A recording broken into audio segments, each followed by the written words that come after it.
I believe most people like to eat luncheon meat, right?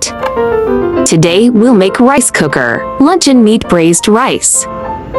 This recipe is easy to make.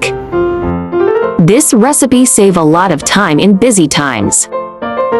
Follow my channel and save this recipe too. Refer anytime you like in the future. There is no limit to the ingredients for stewed rice, as long as cutting ingredients into equal sizes can prevent some ingredients from being undercooked. You may select luncheon meat flavor you like. Optional to add mala luncheon meat to have spicy taste for your braised rice. Let's start cooking now. Rice, potato, luncheon meat,